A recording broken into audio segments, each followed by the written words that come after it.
Morning dear students. Now we will start with the psychiatry. कल हम लोगों ने स्टार्ट किया था साइकेट्रिक में। कल हम लोगों ने कुछ एक माइनर सी चीज़ें पढ़ी थी वहाँ पर। जैसे कल हम लोगों ने हिस्ट्री के बारे में पढ़ा था, वहाँ पर उसके पीरियड्स के बारे में पढ़ा था कि उस हिस्ट्री में हम लोगों ने कौन कौन से पीरियड के बारे में डिस्कस किया कि कितने कितने साल के बाद क्या चेंज वहाँ पर आए। फॉर एग्जाम्पल हमने हिस्ट्री में सबसे पहले बोला कि हिस्ट्री कब स्टार्ट हुई थी साइकेट्री की, 1552 में, 1552 में इसकी हिस्ट्री स्टार्ट हुई। उसके बाद फिर मैंने आप लोगों को बोला कि वहाँ पर कौन कौन से पीरियड आते हैं। सबसे पहला पीरियड ऑफ परसिक्यूशन, दूसरा period of segregation, period of या फिर पीरियड ऑफ ह्यूमैनिटेरियन, या फिर मैंने बोला beginning of scientific era, beginning of scientific era. उसके बाद फिर मैंने आप लोगों को बोला कि और क्या आता है बच्चों। उसके बाद पीरियड ऑफ साइंटिफिक एरा के बाद मैंने बोला था कि फिर उसके बाद हम लोग कहाँ पर पहुँच जाते हैं, प्रिवेंशन पे आ जाते हैं। फिर ठीक है, क्या बोला था वहाँ पर, लेवल ऑफ प्रिवेंशन पे आ गए थे, जहाँ पर हम लोगों ने 3 प्रिवेंशन के बारे में वहाँ पर डिस्कस की थी, प्राइमरी, सेकेंडरी और टर्सरी प्रिवेंशन के बारे में वहाँ पर डिस्कस किया था। उसके बाद फिर हम लोगों ने देखा था कि वहाँ पर जो हम लोग पेशेंट्स के बारे में देखते हैं कि वहाँ पर सबसे पहले कि कौन कौन से माइलस्टोन हम लोगों ने डेवलप किए थे, डेवलप क्या क्या किए थे वहाँ पर। जैसे सबसे पहले साइकेट्रिक नर्स कब आई, ठीक है, या फिर हमने मेंटल हॉस्पिटल पहला कब बना। उसके बाद फिर हम लोगों ने देखा था कि जो जैसे मेंटल हॉस्पिटल के बाद फिर हम लोगों ने देखा था कि पहली बार जब किसने क्या किया, चेन को पहली बार खोला, यूजिन ब्लूलर, फिलिप पेनेल ने पहली बार चेन को खोला।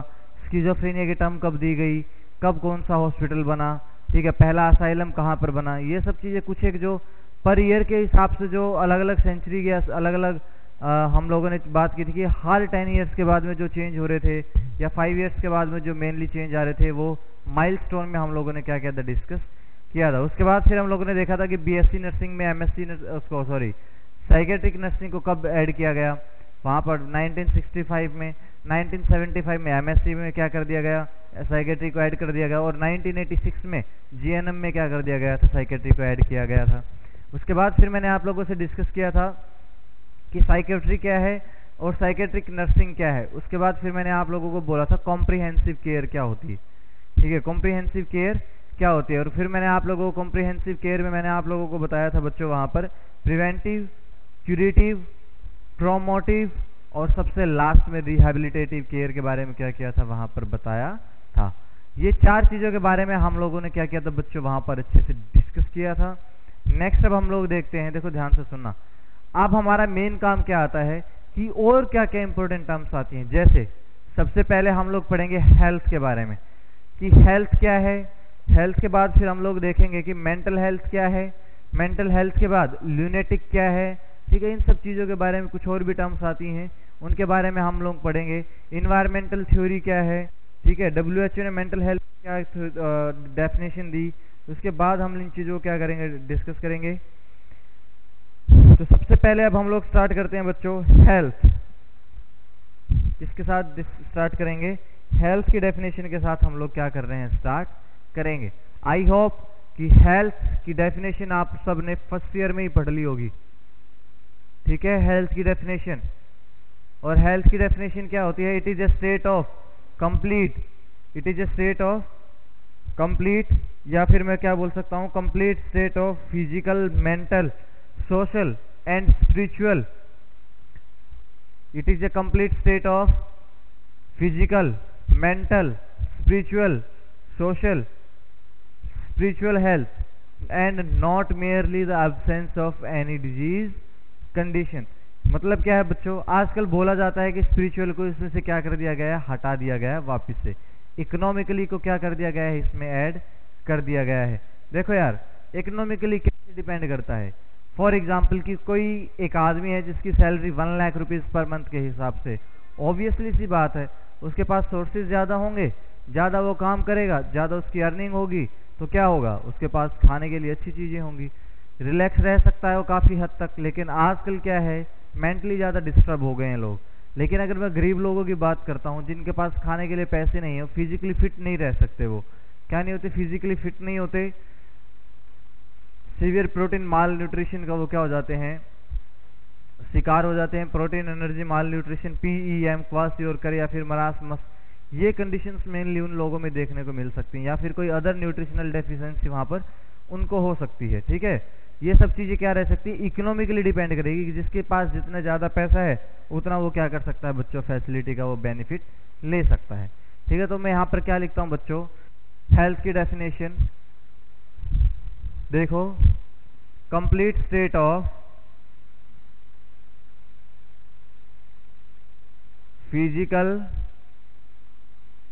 Mental, social and spiritual. लेकिन आजकल ऐसा बोल रहे हैं कि स्पिरिचुअल को रिमूव करके इसमें क्या ऐड कर दिया गया है बच्चों, वहां पर इकोनॉमिकली हेल्थ।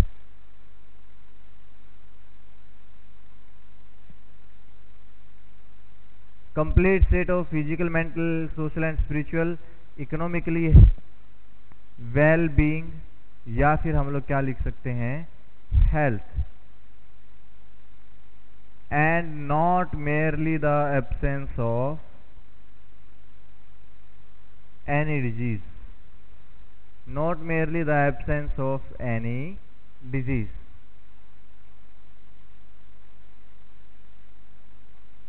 ये क्या एक हमारी मेन डेफिनेशन बनती है। और यहां पर मेन जिक्र आ जाता है मेंटल। क्या आ जाता है, मेंटल मतलब मानसिक तौर पर। मानसिक का मतलब क्या है कि जो मेंटली, जो माइंड की हेल्थ है वो कैसी होनी चाहिए, अच्छी होनी चाहिए। तो नेक्स्ट में क्या बोल सकता हूं बच्चों, हमारी नेक्स्ट डेफिनेशन क्या बनेगी बच्चों, मेंटल हेल्थ। कि मेंटल हेल्थ क्या है। देखो बच्चों, मेंटल हेल्थ के बारे में कोई ज्यादा कंफ्यूज रहने वाली जरूरत नहीं है इसमें। यहां पर क्या आएगा, एडजस्टमेंट होना है किस किस का, हमारी बॉडी का, बॉडी के साथ माइंड का, और माइंड के साथ हमारी आत्मा का। और इन तीनों चीजों का मेल जब मिल करके इन्वायरमेंट के साथ में एडजस्टमेंट कर ले। देखो कैसे, फॉर एग्जाम्पल कि मैं हूं, मैं किस तरीके से सोच रहा हूं, ठीक है, और मेरी अंतरात्मा क्या बोलती है कि क्या ये काम सही है या नहीं है। सिचुएशन के हिसाब से अगर हम चलते हैं तो वही क्या है, हमारी मेंटल हेल्थ नॉर्मल मानी जाती है। ठीक है, हर सिचुएशन में नॉर्मल रहने वाला आदमी क्या होता है, मेंटली हेल्दी होता है। तो मैं यहां पर लिख सकता हूं बच्चों आप लोगों को, मेंटल हेल्थ का मतलब क्या है, एडजस्टमेंट करना है, adjustment of body, mind and spirit. Body, mind and spirit, किसका एडजस्टमेंट करना है, बॉडी, माइंड और स्पिरिट का। किसके साथ, विद सराउंडिंग इन्वायरमेंट।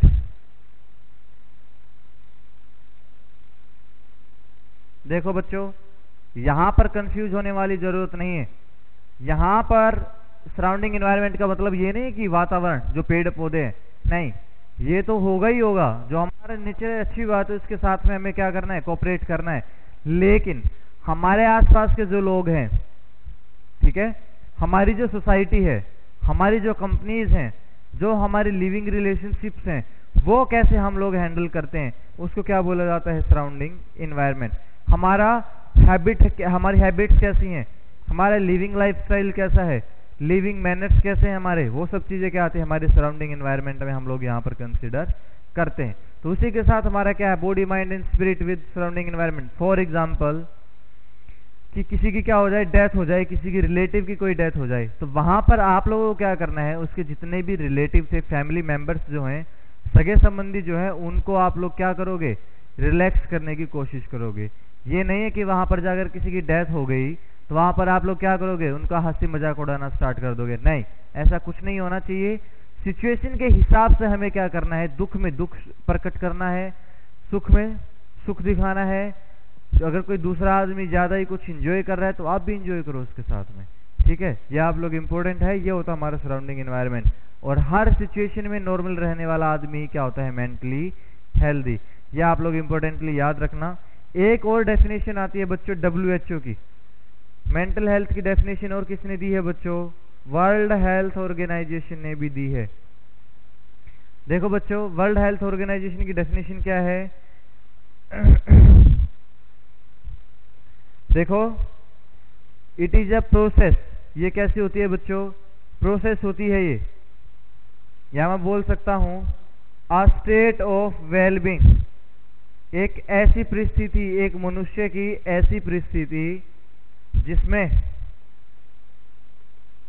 ही और she realizes his or her abilities। एक ऐसी परिस्थिति जिसमें वो क्या करता है? रियलाइज करता है। किसको बच्चों? अपनी एबिलिटीज को रियलाइज करता है। एंड कोप अप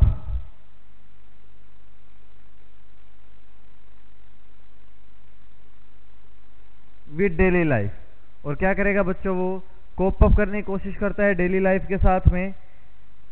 होता क्या है वहां पर? क्या क्या हो सकता है? Daily life with pressure. क्या होता है उसके ऊपर? बहुत प्रेशर होता है। And work effectively, and work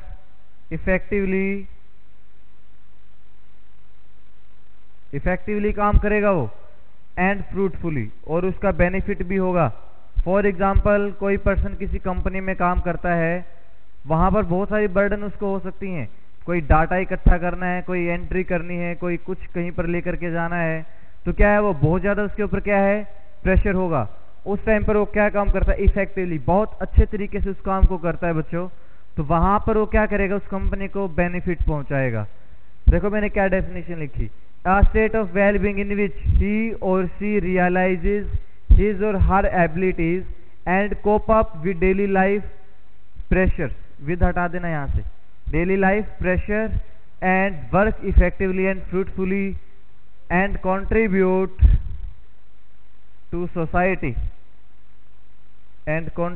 to society, और क्या करेगा? कुछ हद तक वो क्या करता है बच्चों? सोसाइटी में भी थोड़ा बहुत कंट्रीब्यूट करता हो। जैसे क्या हुआ कि उसके पास अच्छे सारे पैसे हैं, अच्छा काम कर रहा है वो, ठीक है, अच्छी सैलरी वगैरह लेता है वो, जा करके स्कूल में क्या कर दिया? कंबल बांट दिए बच्चों में, उनके लिए स्कूल की बुक्स परचेज करके दे दी, उनको बैग लेके दे दिए, कोई गरीब लोग थे उनको खाना खिला दिया। वो क्या होता है? इफेक्टिवली सोसाइटी में डोनेट करना, ठीक है। या फिर ये नहीं है कि किसी भी कंपनी में पैसा लगा दिया और क्या क्या भी और बड़ी कंपनियां बनाओ, नहीं, ऐसा ये कोई उनका बेनिफिट नहीं है, ये सोसाइटी का बेनिफिट नहीं है, ये एक इंडिविजुअल का बेनिफिट हो सकता है उस कंडीशन में, ठीक है। ये आप लोग मेनली याद रखना। ये WHO की डेफिनेशन क्या थी वहां पर उन्होंने दी थी। नेक्स्ट अब हम लोग बात करते हैं बच्चों मेंटल हेल्थ मॉडल की। मेंटल हेल्थ मॉडल बच्चों मेंटल हेल्थ की डेफिनेशन पे बना था।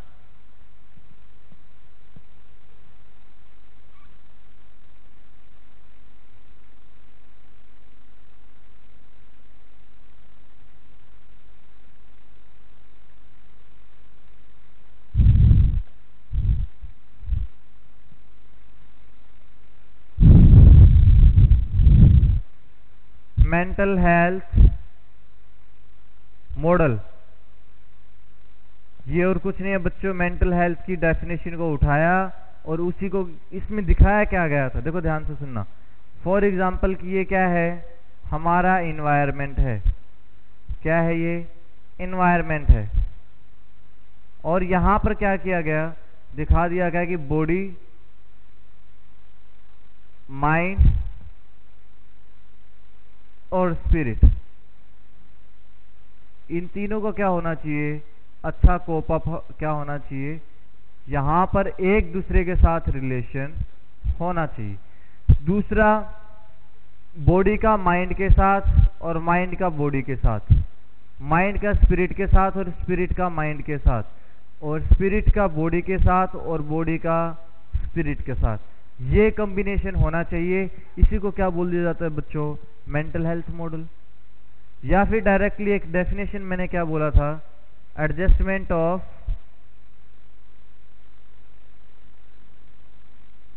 Body, mind and spirit with environment and spirit with environment, ठीक है। और आप लोग यहाँ पर एग्जाम्पल में याद रखना, देखो बच्चों, ये कुछ एक ऐसे टॉपिक्स हैं जहाँ पर मैं इस ऑनलाइन क्लास में कोई ऐसा एक्सक्यूज भी नहीं दे सकता कि जिससे आप लोगों का एंटरटेनमेंट कर सकूं। ठीक है, तो आप लोगों को क्या करना है, इन्हीं के साथ में आप लोगों को कोप अप करना पड़ेगा, इसको अच्छे से समझ करके चलना। ठीक है, और आप अपने बेस पर भी एग्जाम्पल बना सकते हो। जैसे मैं आप लोगों को जब क्या बोलते हैं डिफेंस मैकेनिज्म की थ्योरी वगैरह के बारे में पढ़ाऊंगा, तब मैं वहां पर आप लोगों को एग्जाम्पल्स दूंगा, आप लोग वहां पर अपने एग्जाम्पल्स भी क्या कर सकते हो, क्रिएट कर सकते हो। ठीक है, तो क्या होता है बच्चों, बॉडी माइंड और स्पिरिट का इन्वायरमेंट के साथ में क्या होना चाहिए, तालमेल होना चाहिए। For example, living relationships, B normal in every situation,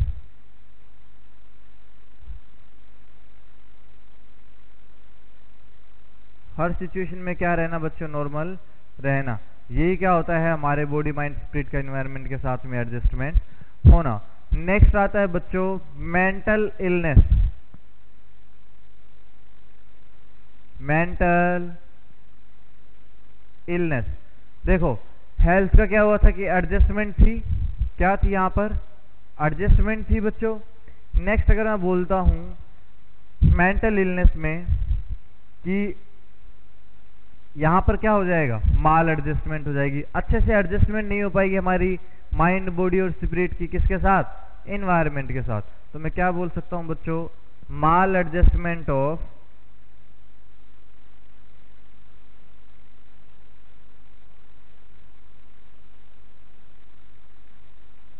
body mind and spirit with environment. दिख रहा है सबको? ठीक है बच्चों, क्या हो जाएगा कि बॉडी माइंड और स्पिरिट क्या हो जाएगी, एनवायरनमेंट के साथ में तालमेल नहीं बना पाएगी। फॉर एग्जाम्पल कि होता क्या है, बहुत बार मैं एक आप लोगों को एक छोटा सा एग्जांपल देता हूं कि कोई क्या हो गया, मेंटली बिल्कुल ही क्या हो चुका है, डिप्रेस हो चुका है। ठीक है, किसी की शादी में चला गया, वो वहां पर जाकर के शोक समाचार देना स्टार्ट कर देगा, वो रोना स्टार्ट कर देगा किसी की शादी में जाने के बाद। या मैं दूसरा बोलता हूं बच्चों, किसी की मरने पर क्या करेगा, वहां पर हंसने लग जाएगा, मरने पर क्या करेगा, हंसने लग जाएगा। वहां पर क्या हो जाएगा, वो मतलब उसकी बॉडी माइंड और स्पिरिट में इतनी एडजस्टमेंट नहीं है कि वो एनवायरनमेंट के साथ में क्या कर सके, जो उसकी सराउंडिंग है, जो उसके आसपास के जो लोग हैं उनके साथ में वो तालमेल बना सके। ठीक है बच्चों, तो ऐसा कुछ भी उसको नहीं पता चलता। ये क्या होती है, मेंटल इलनेस। नेक्स्ट अब हम लोग देखते हैं बच्चों characteristics of mental healthy person. ठीक है, characteristics of mentally healthy person, 3 main characteristics आती हैं बच्चों।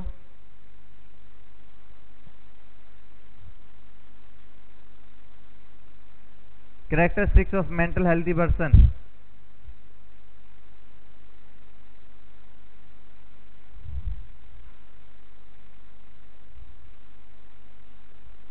पहला आएगा बच्चों, देखो ध्यान से सुनना, person feel comfort for self.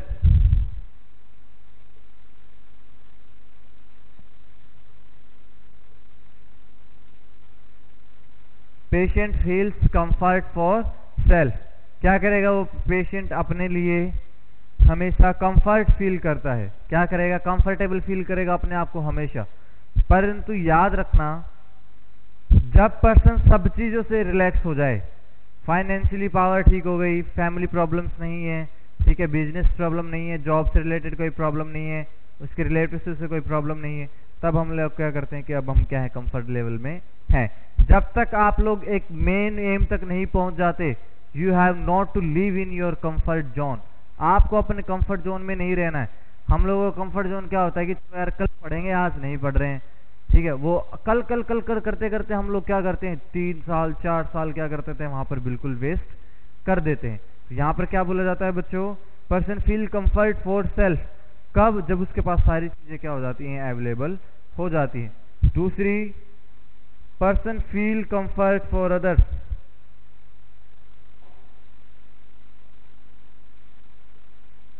Patient दूसरों के लिए क्या करता है बच्चों, हमेशा, सॉरी पेशेंट नहीं, पर्सन जो व्यक्ति है वो दूसरों के लिए भी हमेशा क्या रहेगा, कंफर्ट फील करता है, उसे दूसरे से कोई प्रॉब्लम नहीं होती, उसको अपनी हैसियत, अपनी हकीकत, अपनी हर चीजों के बारे में उसे क्या होता है बच्चों, इंफॉर्मेशन होती है कि दूसरा उसके बारे में क्या सोचता है उसे कोई फर्क नहीं पड़ता, उसकी थिंकिंग क्या है, उसकी मेंटेलिटी क्या है उसके खुद के लिए।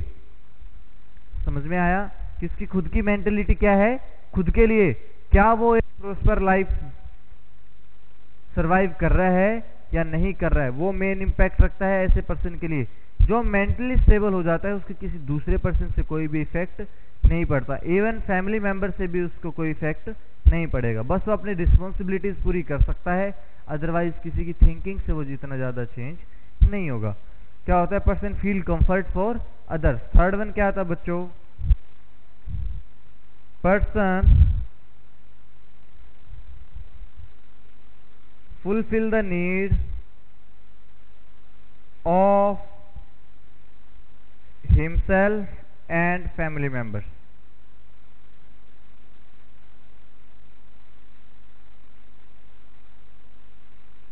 and contribute in society, and contribute in society।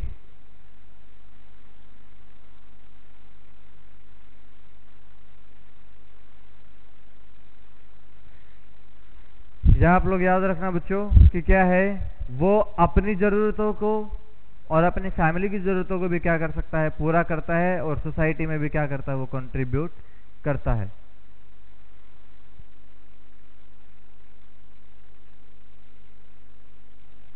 क्या कर सकता है वो, अपनी जरूरतों को, अपनी परिवार की जरूरतों को, और क्या कर सकता है, थोड़ा बहुत कंट्रीब्यूट सोसाइटी में वो बिल्कुल कर सकता है। रतन टाटा जी का एग्जांपल हम लोग यहाँ पर लेकर के क्या कर सकते हैं, चल सकते हैं। ठीक है, इसमें रतन टाटा जी क्या कर सकते हैं, पूरी तरह से फिट बैठते हैं। ठीक है, ये आप लोग याद रखना।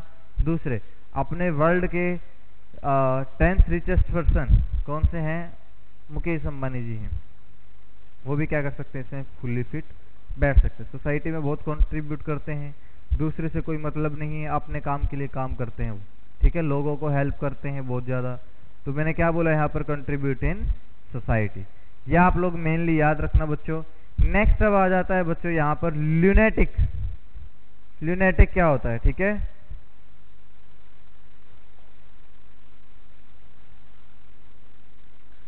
मैंने कल आप लोगों को बताया था बच्चों, ल्यूनेटिक को क्या बोला जाता है,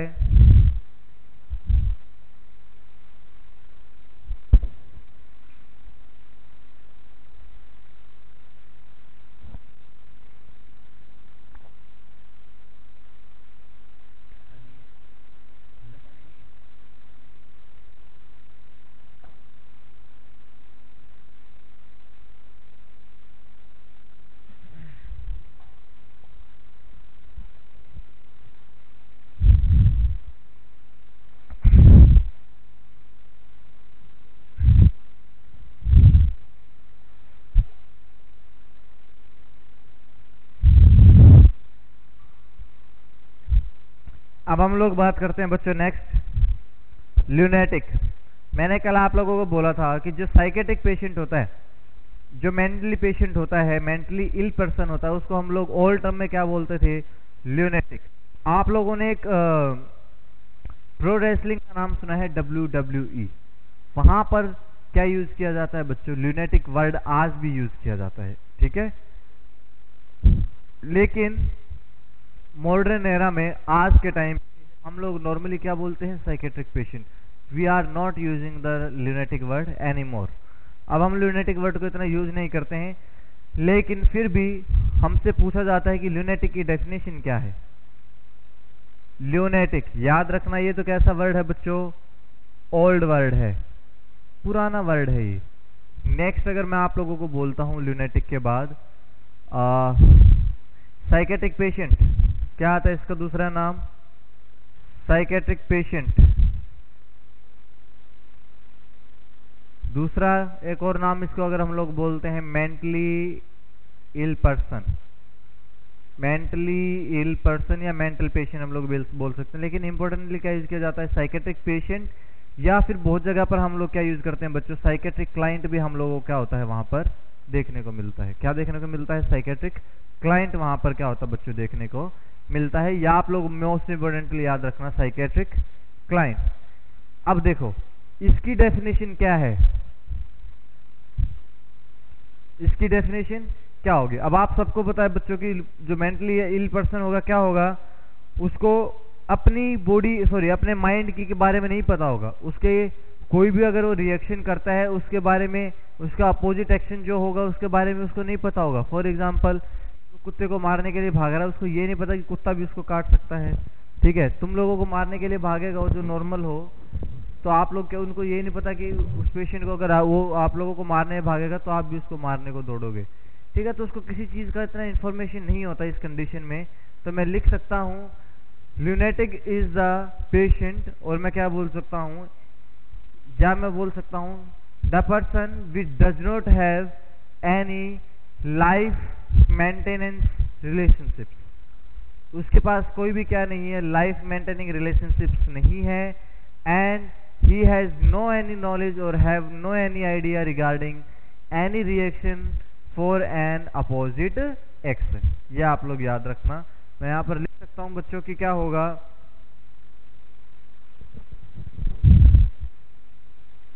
इट मीन्स, इसका मतलब क्या है ल्यूनेटिक का मतलब, it means that person does not know about does not maintain, लिख सकते हम लोग does not maintain life affairs responsibly या responsibly, या मैं क्या लिख सकता हूं with responsibility, with responsibilities। ध्यान से सुनना अब इस लाइन को। एंड क्या है कि एक ऐसा पर्सन जो अपने लाइफ अफेयर्स को रिस्पॉन्सिबिलिटीज के साथ में क्या नहीं करता बच्चों, वो मेंटेन नहीं कर पाता। And does not have any idea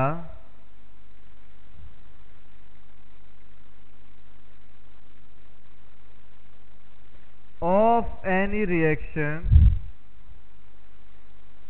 for an equal and opposite action।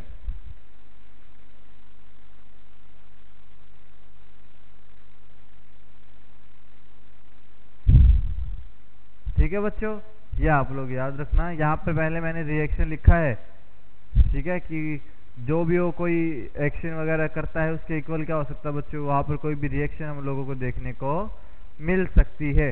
ये क्या हो गया बच्चों,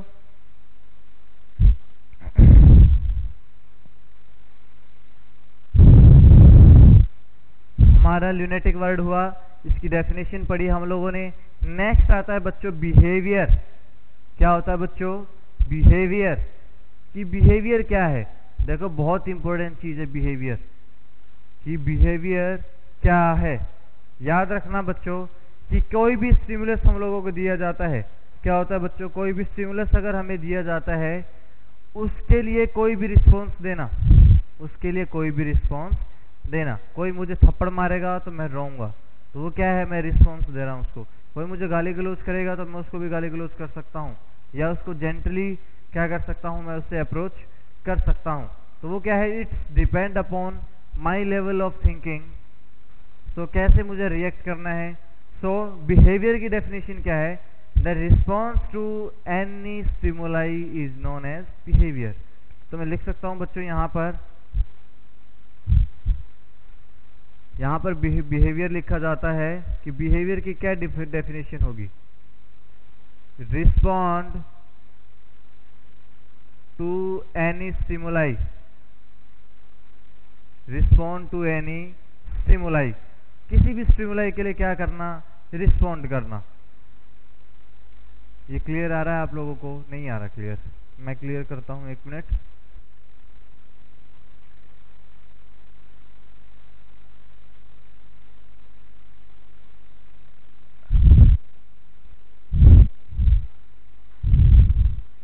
अब क्लियर है आई थिंक।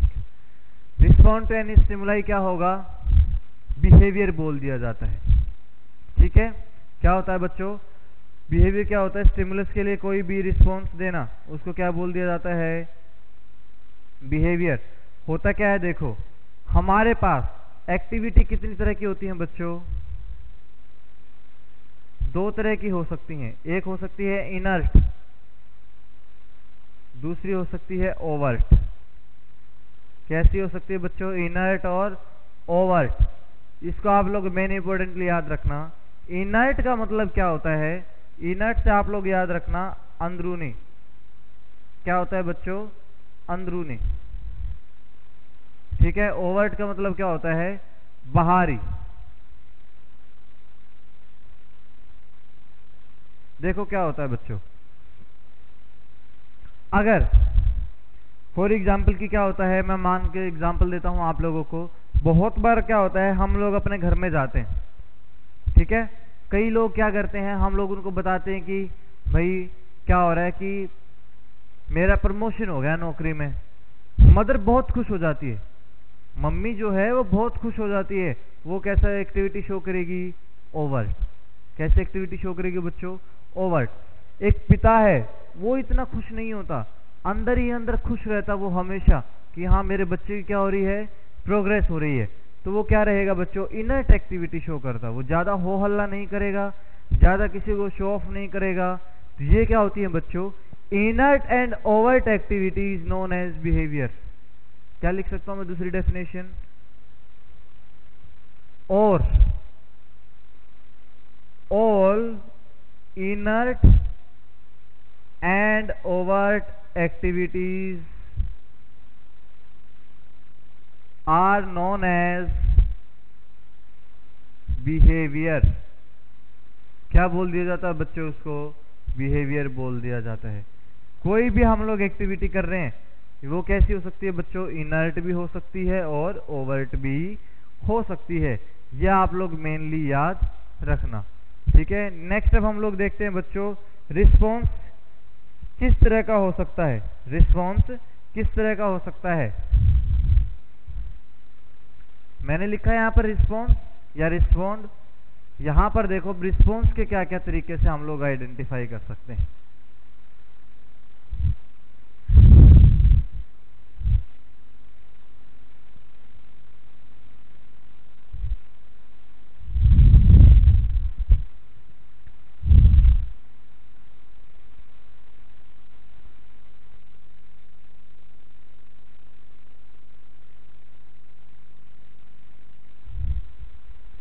नेक्स्ट अब हम लोग देखते हैं बच्चों रिस्पॉन्स।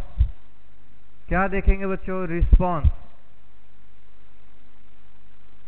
रिस्पॉन्स में हम लोग क्या देखते हैं, मेनली आप लोग याद रखना, हम लोग तीन चीजों को देखते हैं बच्चों। किसको देखेंगे, तीन चीजों को देखते हैं हम लोग, तीन चीजों को देखेंगे। अब क्लियर आ रहा है आप सबको, आई थिंक बीच में हमारी वीडियो क्या नहीं थी, क्लियर नहीं थी, ठीक है। तो कॉग्निटिव सॉरी रिस्पॉन्स में कितने तरह के तरीके आते हैं हमारे पास जिससे हम रिस्पॉन्स को शो कर सकते हैं। पहला आता है कॉग्निटिव। क्या आता है बच्चों, कॉग्निटिव रिस्पॉन्स। लिख लेना आप लोग साथ साथ में, कॉग्निटिव रिस्पॉन्स। दूसरा आता है हमारी कोई भी एक्टिविटी। क्या आती है बच्चों, कोई भी एक्टिविटी हो सकती है। और तीसरा आता है बच्चों कोई भी अफेक्ट, क्या हो सकता है वहां पर प्रेजेंट हो सकता है। कॉग्निटिव रिस्पॉन्स में देखो मैं बताता हूं क्या क्या आएगा। आप लोगों को तीन मेन चीजों को पता होना चाहिए, कॉग्निटिव रिस्पॉन्स, एक्टिविटी और अफेक्ट के बारे में आप लोगों को पता होना चाहिए। देखो कॉग्निटिव थिंकिंग क्या है, रिस्पॉन्स क्या है कि हमारी थिंकिंग कैसी है, सोच कैसी है, हमारी याददाश्त कैसी है, मेमोरी कैसी है। तीसरा मेन पॉइंट आता है बच्चों उसके बाद, और क्या आएगा कि हम किसी भी चीज को कैसे परसीव करते हैं, किसी चीज को पॉजिटिव वे में परसीव करते हैं या नेगेटिव वे में क्या करते हैं, परसीव करते हैं। तो मैं यहां पर पहला हुआ थिंकिंग, मेमोरी और परसेप्शन। क्या होता है बच्चों, thinking, memory and perception. Activity की अगर मैं बात करता हूं, जैसे कोई बोलता कैसे है, टॉकिंग। दूसरा कि वो बोलता कैसे है, सॉरी वो बोलता कैसे है, या फिर दूसरा क्या है वो चलता कैसे है, वॉकिंग। अफेक्ट में क्या आता है बच्चों, हमारी इमोशनल फीलिंग्स कैसी हैं, हमारे इमोशंस कैसे हैं, दूसरा हमारी फीलिंग्स कैसी हो सकती हैं। इमोशंस और फीलिंग्स के बारे में हम लोग किस में पढ़ते हैं बच्चों, मेनली अफेक्ट में हम लोग पढ़ते हैं। अफेक्ट क्या होता है, शॉर्ट पीरियड ऑफ टाइम के लिए हमारे मूड में चेंज आना। Change in our mood for a short period of time is known as affect. Activity, what is activity, any response which is shown by our body gait. It may be language, it may be lip sync, it may be walking, talking, our movement of hands, movement of legs. All these kind of things are described in under the category of activity. When all these three will combine together and they will give a response. समझ में आया कि क्या होगा, एक cognitive process है, दूसरा क्या है एक एक्टिविटी है, और तीसरा क्या है अफेक्ट। ये तीनों मिल करके क्या कंप्लीट करते हैं, हमारा रिस्पॉन्स। और जब रिस्पॉन्स के लिए हम लोग क्या करते हैं, किसी भी स्टिमुलस को रिस्पॉन्स देते हैं, उसको क्या बोल दिया जाता है बच्चों, बिहेवियर बोल दिया जाता है। यह आप लोग इंपॉर्टेंटली याद रखना, ठीक है। नेक्स्ट आएगा बच्चों हमारे पास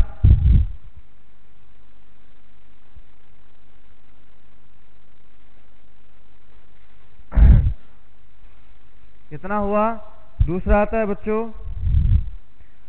तो मैं क्या बोल सकता हूं आप लोगों को कि जब एक्टिविटी कितने फेज, सॉरी रिस्पॉन्स कितने फेज में आया, 3 फेज में आया, तो मैं क्या बोल सकता हूं आप लोगों को, और रिस्पॉन्स 3 फेज में आया तो हमारा बिहेवियर भी क्या हो जाएगा, कंप्लीट हो जाएगा। तो मैं क्या बोल सकता हूं, बिहेवियर इज कंप्लीटेड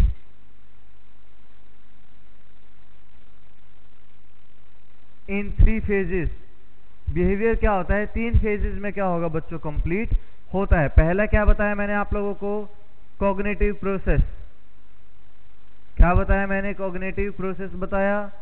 दूसरा मैंने आप लोगों को बोला कॉग्निटिव प्रोसेस के बाद अफेक्ट, या पहले आप लोग एक्टिविटी कर लेना, ठीक है। फिर क्या बताया मैंने बच्चों आप लोगों को, अफेक्ट।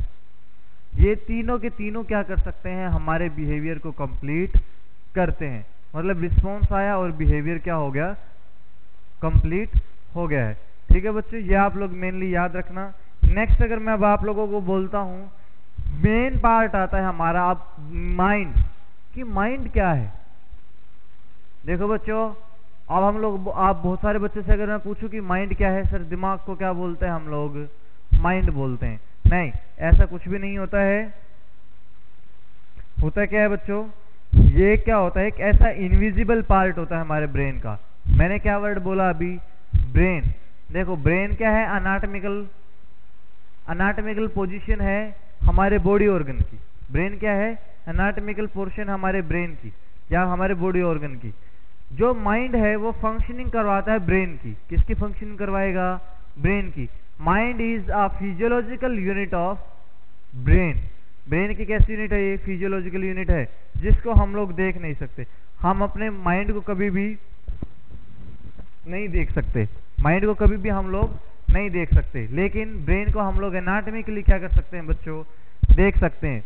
और मैं माइंड को क्या बोल सकता हूं, it is the behaviour of a person which can या who can recognise his own abilities. क्या बोला मैंने कि एक ऐसी पावर होती है ब्रेन की जिसमें हम लोग क्या करते हैं, हम खुद की कैपेबिलिटीज को क्या करते हैं, आइडेंटिफाई करने का काम करते हैं। और दूसरा मैंने बोला कि माइंड क्या है, mind is the physiological unit of brain. ठीक है, फिजियोलॉजिकल यूनिट क्या है, ब्रेन की है, कौन, माइंड। और इसको हम लोग अपनी नंगी आंखों से नहीं देख सकते। And mind can never be seen with our naked eyes. Naked eyes के साथ हम लोग अपने जो हमारा जो माइंड है उसको हम लोग नहीं देख सकते। ठीक है, ये आप लोग मेनली याद रखना। ये क्या हो गया, हमारा माइंड होता है बच्चों। दूसरा मैं अगर आप लोगों को बोलता हूं,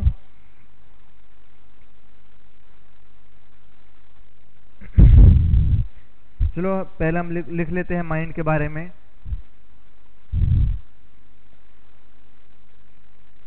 क्या है बच्चों mind, mind is a physiological aspect physiological aspect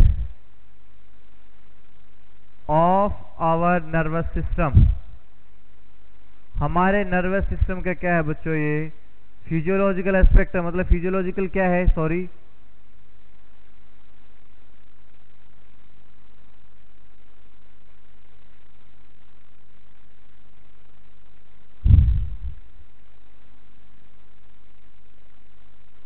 physiological aspect का मतलब क्या है, काम करने वाला, काम करने वाला। ठीक है, फिजियोलॉजिकल क्या होगा बच्चों, हमारे नर्वस सिस्टम का फिजियोलॉजिकल एस्पेक्ट क्या है, माइंड होगा। दूसरा मैं अगर आप लोगों को बोलता हूं it is a functional aspect, direct भी हम लोग क्या कर सकते हैं, इसको लिख सकते हैं।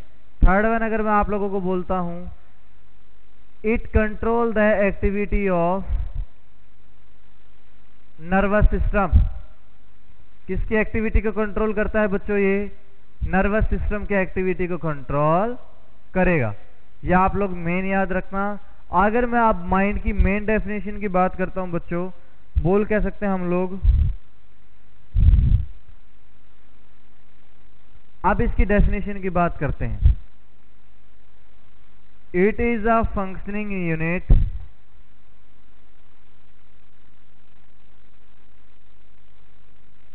ये क्या है बच्चों, एक फंक्शनिंग यूनिट है, और it is a functioning unit और measurement of one own capabilities.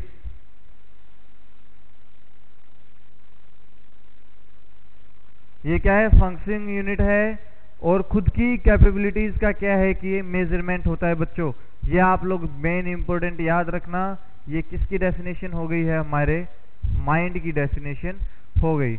Next अब आता है बच्चों हमारे पास साइकोलॉजी। क्या होता है, साइकोलॉजी। याद रखना साइकोलॉजी की डेफिनेशन क्या है, साइको का मतलब माइंड, लॉजी का मतलब स्टडी। क्या होता है, स्टडी ऑफ माइंड।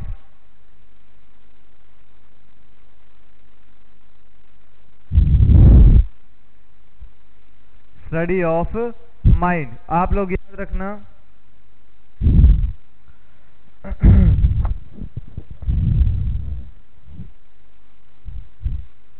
देखो साइकोलॉजी, साइकोलॉजी नहीं होता है, साइकोलॉजी। ये आप लोग वर्डिंग ठीक रखना अपनी, ठीक है, साइकोलॉजी होता है। यहां पर इसको हम लोग क्या करते हैं, दो वर्डों में चेंज कर देते हैं, साइकी और एक आता है लॉगस।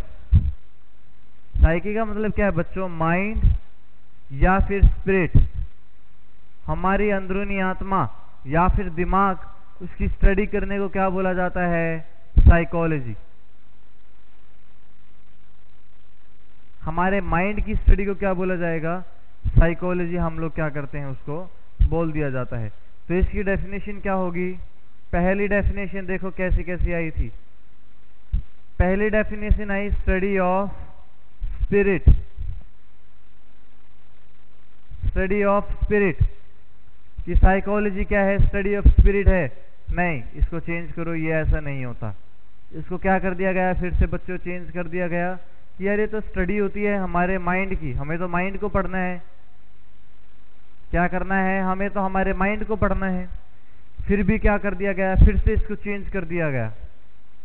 कहां पर चेंज कर दिया गया, इसको क्या चेंज आया, स्टडी ऑफ कॉन्शियसनेस। कि भाई जो पर्सन कॉन्शियस है वो अपना काम कर रहा है, उसके बारे में देखो आप लोग, माइंड के बारे में नहीं देखना। उसके बाद फिर से इसकी डेफिनेशन को क्या कर दिया गया बच्चों, चेंज कर दिया गया। और जो फाइनल हमारे पास इसकी डेफिनेशन आती है वो क्या है कि बच्चों, finally study of human behaviour. इसी को क्या बोल दिया जाता है बच्चों, स्टडी ऑफ ह्यूमन बिहेवियर को क्या बोल दिया जाएगा, साइकोलॉजी। क्या बोल दिया जाएगा बच्चों, साइकोलॉजी इसको बोल दिया जाएगा। ये आप लोग मेनली याद रखना, ठीक है। ये इंपॉर्टेंट पॉइंट है, ये आप लोग याद रखना, ठीक है। अब मुझे बताओ, who is the father of psychology, कि साइकोलॉजी के फादर कौन है?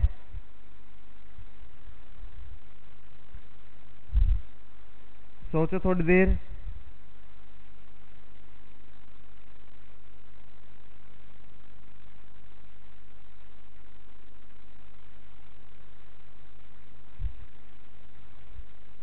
कौन होते हैं साइकोलॉजी के फादर?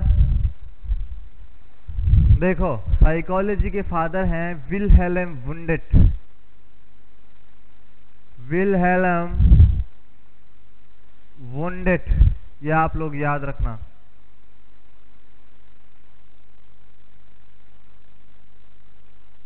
विल्हेल्म वुंडेट जो क्या है, जर्मन साइंटिस्ट थे। क्या थे बच्चों? ये जर्मन साइंटिस्ट थे। 1879 में ये जर्मन साइंटिस्ट बने थे, ठीक है। साइकोलॉजी के फादर कौन है? विल्हेल्म वुंडेट। ये मोस्ट इंपोर्टेंट क्वेश्चन है बच्चों, बहुत बार पूछा गया है, इसको क्वेश्चन मार्क कर लेना। ये क्वेश्चन भी पूछा गया है, study of human behaviour is known as psychology, ठीक है। ये आप लोग मेनली याद रखना। नेक्स्ट, अगर मैं आप लोगों से बात करता हूं बच्चों कि हमारे माइंड के कंपोनेंट कितने हैं। क्या है बच्चों? हमारे माइंड के कंपोनेंट कितने हैं? तो हमेशा एक याद रखना आप लोग कि हमारे माइंड के 10 कंपोनेंट होते हैं। कितने कंपोनेंट होते हैं बच्चों? 10। मैं आप लोगों को एक ट्रिक बताऊंगा बच्चों, उसको आप लोग याद रखना। कंपोनेंट ऑफ माइंड,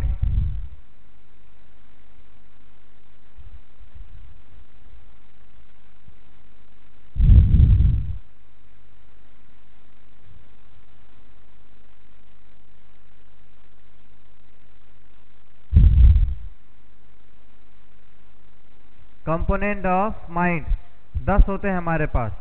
तो लिख लेना आप लोग एक ट्रिक से, कैप्टिमा सिज। एक ट्रिक आएगी बच्चों, कैप्टिमा सिज,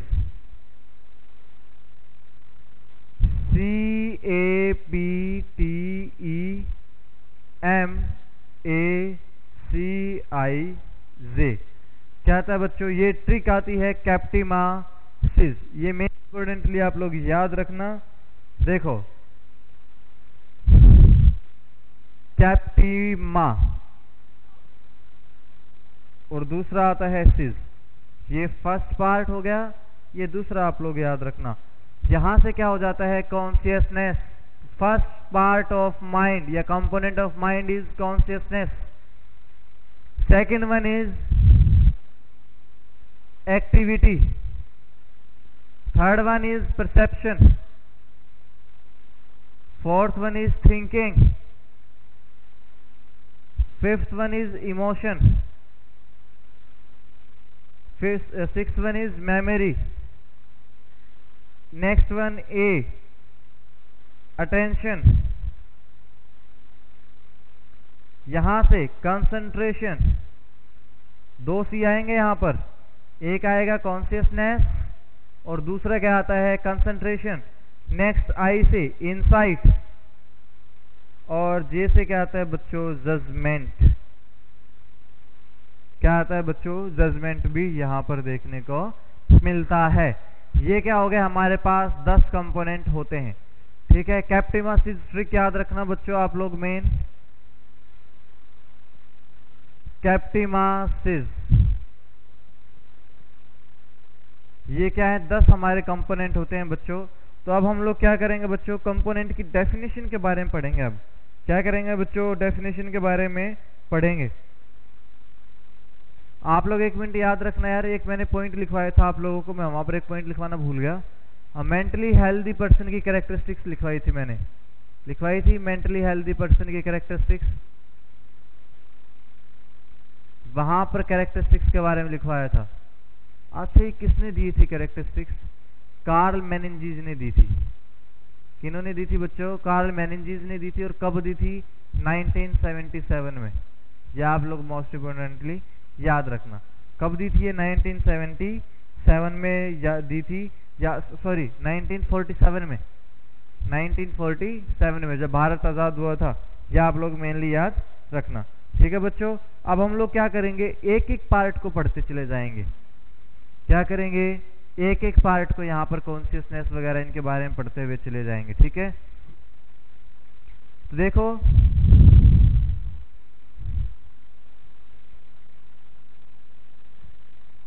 पहला आता है बच्चों कॉन्शियसनेस।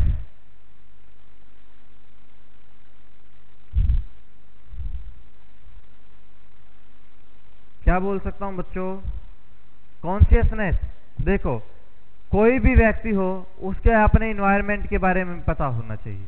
क्या होना चाहिए? उसको कॉन्शियसनेस होनी चाहिए खुद की सराउंडिंग के बारे में। टाइम, प्लेस और पर्सन। क्या होना चाहिए? टाइम, प्लेस और पर्सन। उसको क्या बोला जाता है बच्चों? कॉन्शियसनेस। तो मैं क्या बोल सकता हूं यहां पर? Awareness of patient surrounding, sorry patient नहीं, माफ करना, person surrounding, of person surrounding. कि पर्सन को क्या है, उसको खुद की सराउंडिंग के बारे में पता होना चाहिए। क्या क्या आता है यहाँ पर? पहला पॉइंट आएगा टाइम, सेकंड आता है टाइम, प्लेस, और थर्ड वन आता है बच्चों पर्सन। टाइम, प्लेस और पर्सन, ये मेनली आप लोग याद रखना। ठीक है, टाइम, प्लेस और पर्सन। ये क्या हो जाता है बच्चों? कॉन्शियसनेस। क्या होता है ये? कॉन्शियसनेस। और सेकंड पॉइंट क्या आता है बच्चों? यहां हम लोग क्या बोल सकते हैं इसकी में दूसरी definition? Patient awareness for time, place and person. For example कि मैं कहीं पर गया हूं, मैं किसी से बात कर रहा हूं, किसी से मिलने के लिए गया, मुझे पता होना चाहिए कि मैं किससे बात कर रहा हूं, कहां पर खड़ा हूं, क्या टाइमिंग है, हमारे आसपास में कितने लोग हैं, वो सब क्या कर रहे हैं। इन सब चीजों को क्या करना है? माइंड में रखकर चलना होता है। ये क्या होती है बच्चों? कॉन्शियसनेस। नेक्स्ट पॉइंट आता है हमारे पास एक्टिविटी। क्या होती है बच्चों? एक्टिविटी।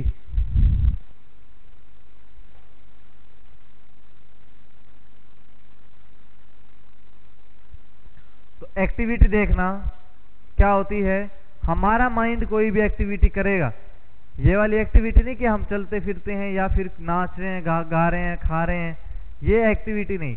जो हमारा माइंड कंट्रोल करता है एक्टिविटीज को, क्या करता है? जो हमारा माइंड कंट्रोल करता है। अगर कहीं पर किसी की डेथ हुई और वहां पर जाएंगे, वहां पर हमारा माइंड किस तरीके से काम करता है कि हमें वहां पर क्या होना पड़ेगा? नेचुरली है कि हमें वहां पर अपसेट ही होना पड़ेगा। क्यों? क्या होगा? जिसके पास भी हम लोग गए, कहीं ना कहीं उसका रिलेशन भी क्या होगा? हमारे साथ कहीं ना कहीं होगा। ठीक है, तो वहां पर क्या होता है बच्चों? ये सब चीजें माइंड जो एक्टिविटी को करवाएगा उसको क्या बोला जाता है? देखो ध्यान से सुनना।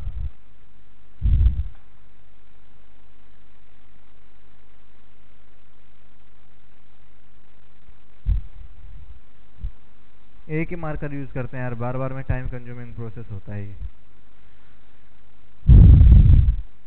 एनी एक्टिविटी, कोई भी एक्टिविटी क्यों ना हो, which is performed by our mind,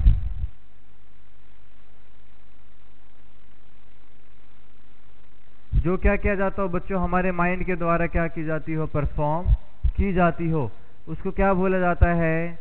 psycho motor या साइको मोटर एक्टिविटी। हमारे एक टीचर होते थे, वो मोटर को मोटार बोलते थे। मोटार, तो मुझे भी क्या हो गया? मोटर की आदत पड़ गई। Psycho motor activity. वैसे अगर रियल प्रोनाउंसिएशन देखें तो मोटार ही होती है वो। ठीक है, साइको मोटर एक्टिविटी। क्या बोल दिया जाता है इसको? साइको से पी याद रखना, मोटर से एम याद रखना, और ए से एक्टिविटी से ए याद रखना। Psycho motor activity. ध्यान सुनना, जब साइकोमोटर एक्टिविटी इंक्रीज हो जाएंगी, और दूसरा कि साइकोमोटर एक्टिविटी कम भी हो सकती है भाई। जब साइकोमोटर एक्टिविटी इंक्रीज होती है उसको बोल दिया जाता है मेनिया। क्या बोल दिया जाता है बच्चों, उसको मेनिया बोल दिया जाता है। और जब साइकोमोटर एक्टिविटी कम हो जाती है उसको क्या बोल दिया जाता है, डिप्रेशन। क्या बोल दिया जाएगा बच्चों, डिप्रेशन उसको बोल दिया जाता है। ये आप लोग मोस्ट इंपोर्टेंटली याद रखना, मेनिया और डिप्रेशन दो कंडीशन किसकी होती हैं, एक्टिविटी की प्रॉब्लम होती हैं। किसकी प्रॉब्लम होती है, एक्टिविटी की प्रॉब्लम होती है। यहां से ये क्वेश्चन भी सोल्व हो गया कि mania and depression are the type of which problem, which component of mind, कौन सा कंपोनेंट ऑफ माइंड इसमें इफेक्ट होगा, एक्टिविटी। ये आप लोग याद रखना बच्चों, मोस्ट इंपोर्टेंट क्वेश्चन है ये क्वेश्चन ESIC में पूछा गया है, ठीक है।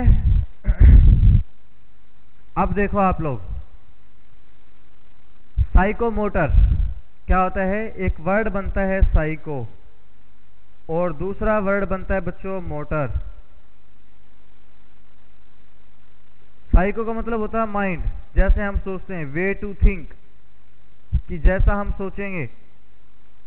और मोटर का मतलब होता है वे टू एक्ट, जो हम काम करेंगे, ठीक है। क्या होगा, साइको का मतलब वे टू थिंक, जिस तरीके से हम सोचते हैं।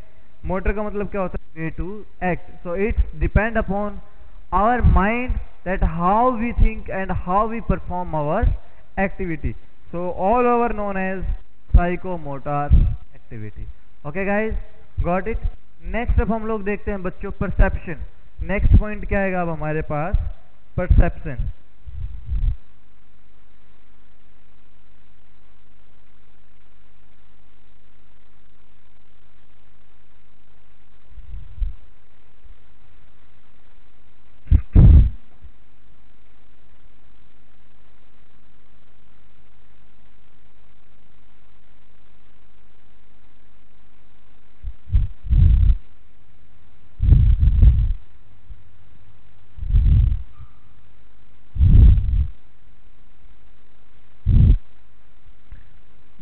दो कंपोनेंट हो गए, थर्ड कंपोनेंट आता है बच्चों परसेप्शन।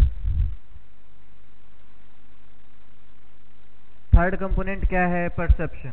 तो मैं क्या लिख सकता हूं बच्चों, whatever we sense through our sense organ, whatever we sense through our sense organ, जो भी हम लोग क्या करते हैं अपने सेंस ऑर्गन के थ्रू सेंस करते हैं। या फिर मैं क्या बोल सकता हूं, whatever we experience through our, लिख लेना, आवर सेंस ऑर्गन। हम अपने सेंस ऑर्गन के थ्रू जो भी एक्सपीरियंस करते हैं उसको क्या बोल दिया जाता है बच्चों, परसेप्शन बोल दिया जाता है। नेक्स्ट डेफिनेशन में ये भी लिख सकता हूं बच्चों कि होती क्या है, perception is a cognitive mental process. Perception क्या है, एक मेंटली कॉग्निटिव प्रोसेस है जिसके थ्रू हम लोग क्या करते हैं, अपनी परसेप्शन को परसीव करते हैं।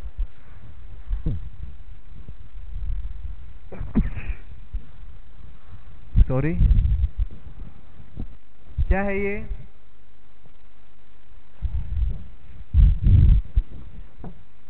दूसरी डेफिनेशन में बताता हूं बच्चों, आप लोगों को समझ में आया। परसेप्शन क्या है कि क्या है, जो भी हम एक्सपीरियंस करते हैं अपने सेंस ऑर्गन से।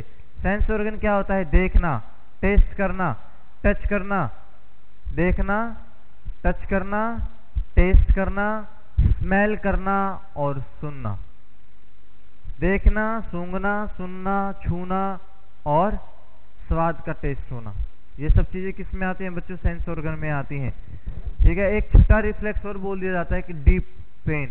डीप टच करते हैं हम लोग किसी ऑर्गन को, जब टच करते हैं तो वो क्या आ जाता है, 6th सेक्टर में आ जाता है, ठीक है। तो अब आप लोग एक मेन इंपॉर्टेंट चीज याद रखना कि सेंस ऑर्गन का समझ में आया, 5 सेंस ऑर्गन है हमारे पास। नेक्स्ट में क्या बोल सकता हूं, perception is a cognitive mental process.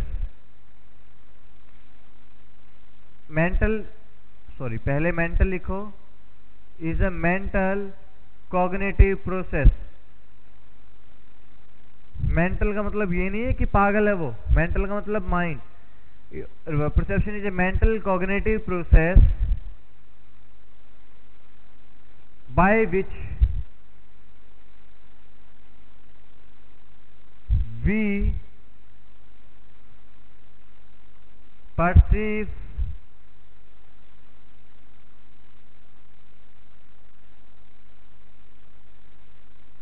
everything through our sense organ. We perceive everything through our sense organs.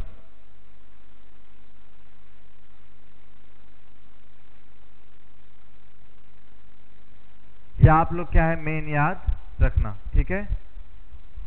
क्या होता है ये परसेप्शन। और परसेप्शन की प्रॉब्लम्स आती हैं बच्चों, दो प्रॉब्लम हमारे पास आती हैं किसकी, परसेप्शन की। कौन कौन सी आती हैं, इल्यूजन और हेलुसिनेशन। सबको पता है दो प्रॉब्लम आती हैं यहाँ पर। यहाँ पर अभी क्या करता है, सिर्फ इसका मैं नाम लिखवाऊंगा, लेकिन जब मैं साइन एंड सिम्टम्स लिखवाऊंगा, ध्यान से सुनना, मैं साइन एंड सिम्टम्स पहले ही लिखवाऊंगा आप लोगों को डिजीज कंडीशन से पहले। और ऐसा क्यों करूंगा बच्चों कि बहुत सारे वर्ड ऐसे हैं कि आप लोगों को नहीं पता होंगे, ठीक है। बहुत सारे वर्ड ऐसे होंगे कि आप लोगों को नहीं पता होंगे। मैं सारे वर्ड्स को एक्सप्लेन कर दूंगा साइन एंड सिम्टम्स में। जब मैं डिजीज कंडीशन स्टार्ट करूंगा तब मैं वहां पर आप लोगों को बताऊंगा कि हाँ ये क्या है, कॉन्शियसनेस के इसमें सिम्टम्स आएंगे, ये आप लोगों को पता होना चाहिए। मैं वहां पर सिर्फ वर्ड लिखूंगा, आप लोगों को क्या होगा वहां पर पता होना चाहिए, ठीक है। ये मैं आप लोगों को जब लिखवाऊंगा तो आप लोगों को समझ में आ जाएगा कि मैं किस तरीके से आप लोगों को यहाँ पर पढ़ा रहा हूँ, ठीक है। पहले मैं इंट्रोडक्शन दे रहा हूँ आप लोगों को, ठीक है। फिर मैं इटियोलॉजिकल फैक्टर के बारे में बताऊंगा, फिर साइन एंड सिम्टम्स के बारे में बताऊंगा, फिर डायग्नोस्टिक इवैल्यूएशन, फिर मैनेजमेंट, फिर फाइनली हम लोग क्या करेंगे, डिजीज कंडीशन पे आ जाएंगे। फिर वहां पर उसकी जो पैथोफिजियोलॉजी वगैरह जो भी होती है उसको डिस्कस करके डायरेक्ट हम क्लिनिकल सिम्टम्स में चले जाएंगे।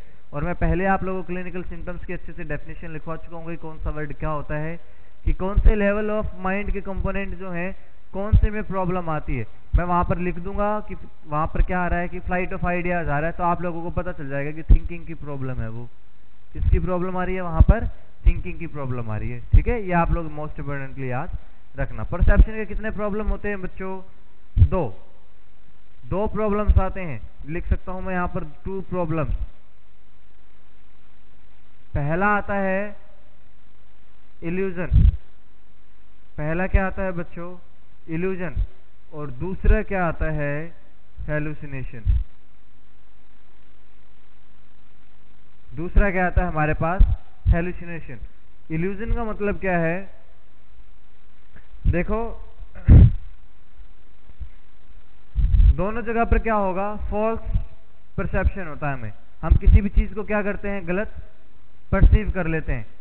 देखो इल्यूजन का मतलब क्या है, false perception with the presence of stimuli.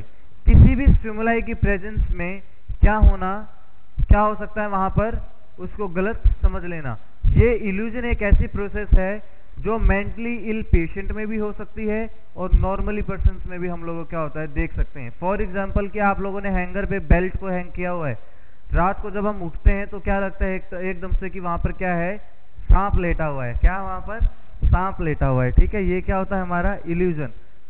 या फिर हम लोग क्या करते हैं, जनरली रस्सी को सांप समझ लेते हैं, हम लोग क्या करते हैं, रस्सी को भी सांप समझ लेते हैं कई बार।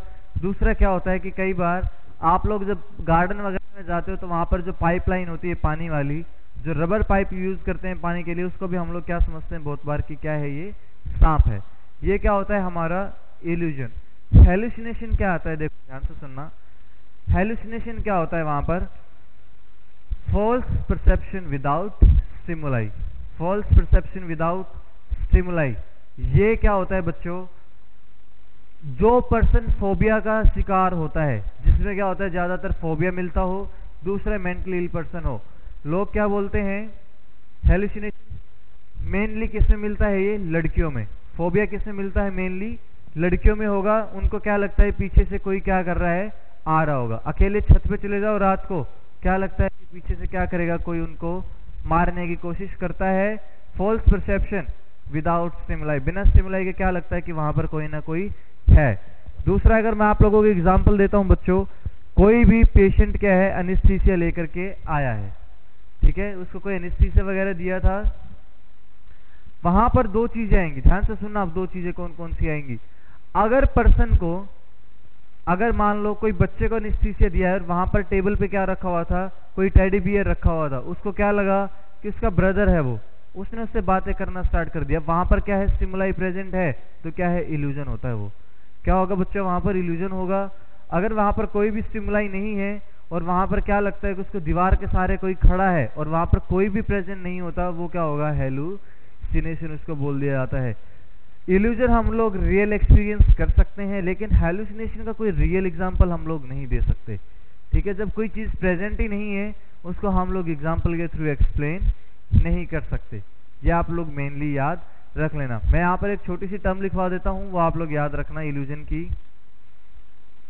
इल्यूजन से रिलेटेड क्वेश्चन हर एग्जाम में पूछा गया है, एक्सेप्ट 2019 दिल्ली में नहीं आया था ये वाला क्वेश्चन। बाकी पिछले साल जितने भी एग्जाम्स हुए सभी में क्वेश्चन पूछा गया है। Appearance of fossil fuel on the floor is considered to be the real. ठीक है, उसको क्या मान लिया गया, इल्यूजन मान लिया गया है। ठीक है, ये बहुत बार चीजें पूछी गई हैं। तो इल्यूजन की अगर मैं बात करता हूँ, क्या होता है बच्चों, false perception with stimuli, false perception with stimuli. और हेलुसिनेशन क्या होता है बच्चों, फॉल्स परसेप्शन विदाउट स्टिमुलाई,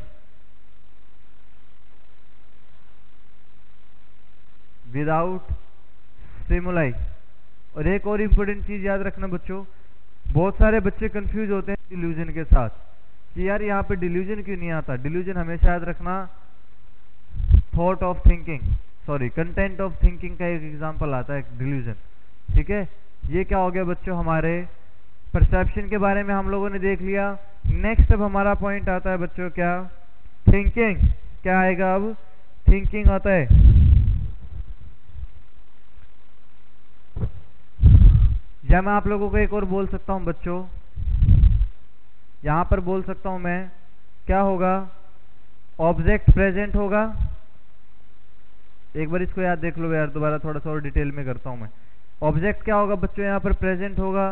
दूसरा मैं बोलता हूं, रियल ऑब्जेक्ट को क्या किया जाता है बच्चों, मिस इंटरप्रेट किया जाता है।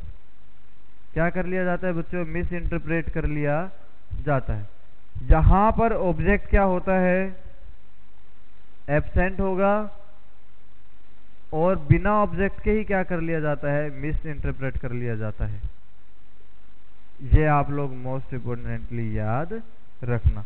ठीक है बच्चों, क्या कर लिया जाएगा, इसको मिस इंटरप्रेट वहां पर कर लिया जाता है। नेक्स्ट देखो, थिंकिंग या थॉट। क्या आएगा बच्चों, थिंकिंग या फिर थॉट।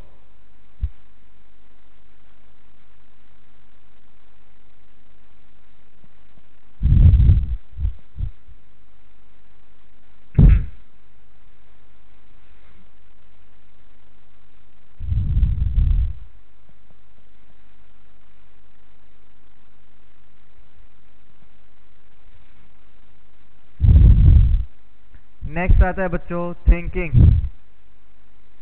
देखो थिंकिंग क्या है,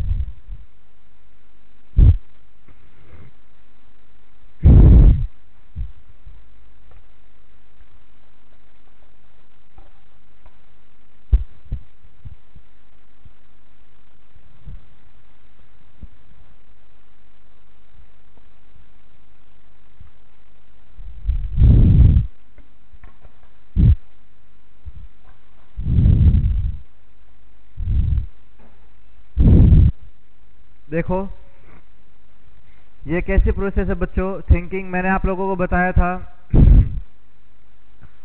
कि जब मैंने आप लोगों को बिहेवियर पढ़ाया, मैंने आप लोगों को क्या पढ़ाया था, बिहेवियर जब पढ़ाया मैंने, वहां पर आप लोगों को डेफिनेशन लिखवाई थी कि वहां पर क्या आता है बच्चों, कॉग्निटिव प्रोसेस आती है, जहां पर थिंकिंग, परसेप्शन और मेमोरी के बारे में मैंने आप लोगों को बोला था। तो थिंकिंग कैसी प्रोसेस होगी, कॉग्निटिव प्रोसेस होगी। तो मैं क्या लिख सकता हूं, कॉग्निटिव प्रोसेस ऑफ आइडियाज। कैसी प्रोसेस है ये, cognitive process of various ideas. तो देखो इसके इंपॉर्टेंट पॉइंट क्या होंगे। देखो यार कि मैं किसी कंपनी में काम करता हूं, मेरे पास कोई आइडिया है अपने प्रोडक्ट की सेल को बढ़ाने के लिए, तो मैं क्या करूंगा, वहां पर उसको अपने इंचार्ज को बताऊंगा, अपने बॉस को बताऊंगा, तो क्या होगा, language is an important part of thinking. Language क्या है कि इंपॉर्टेंट पार्ट है, इसी के थ्रू क्या कर सकते हैं, हम अपने आइडियाज को बता सकते हैं। इसलिए मैंने क्या बोल दिया, language is an important part of our thinking. दूसरा पार्ट क्या आएगा बच्चों, वहां पर याद रखना, और हमारी थिंकिंग किस पे डिपेंड करती है, सिचुएशन पे। यार ये तो है ना कि देखो, अब हम लोग जैसे एग्जाम्स की तैयारी करते हैं सिलेक्शन के लिए, करते हैं कि नहीं करते हैं, एग्जाम्स आ जाते हैं, खूब मन लगा के पढ़ाई करते हैं कि मेरा सिलेक्शन होगा, मेरा सिलेक्शन होगा, मेरा सिलेक्शन होगा। उसी के हिसाब से हम अपनी थिंकिंग के हिसाब से कि हमें सिलेक्शन लेना है, हम लोग तैयारी करते हैं। क्या करते हैं हम लोग, तैयारी करेंगे, खूब मन से करेंगे, लेकिन जैसे ही रिजल्ट आया सिलेक्शन नहीं हुआ, सिलेक्शन क्या हुआ, नहीं हुआ, फिर से वही डिमोटिवेट। क्या हो जाते हैं, डिमोटिवेट, कि नहीं अब नहीं पढ़ेंगे भाई, अब तो माइंड की बत्ती ही गुल हो गई है, अब मेरे बस में बात नहीं है, मैं अब नहीं पढ़ सकता, बस यार खत्म करो, यहीं पर खत्म करो। फिर से कोई मोटिवेट कर देता है, क्या करता है, फिर से कोई मोटिवेट कर देगा आप लोगों को, फिर से क्या हो जाएगा कि हाँ सिलेक्शन लेना है यार। फुल चौड़े होकर के क्या करते हैं हम लोग, तैयारी करते हैं। तो क्या रहता है, हमारी जो थॉट प्रोसेस है वो सिचुएशन के हिसाब से काम करती है। जितने मर्जी मोटिवेट आप लोगों को कर दो, लेकिन जब से खुद से आप लोग मोटिवेट नहीं होंगे, आप लोगों का कोई भी आइडिया काम नहीं कर सकता। यह आप लोग याद रखना। तो मैं दूसरा क्या बोल सकता हूं बच्चों, थिंकिंग depends upon situation.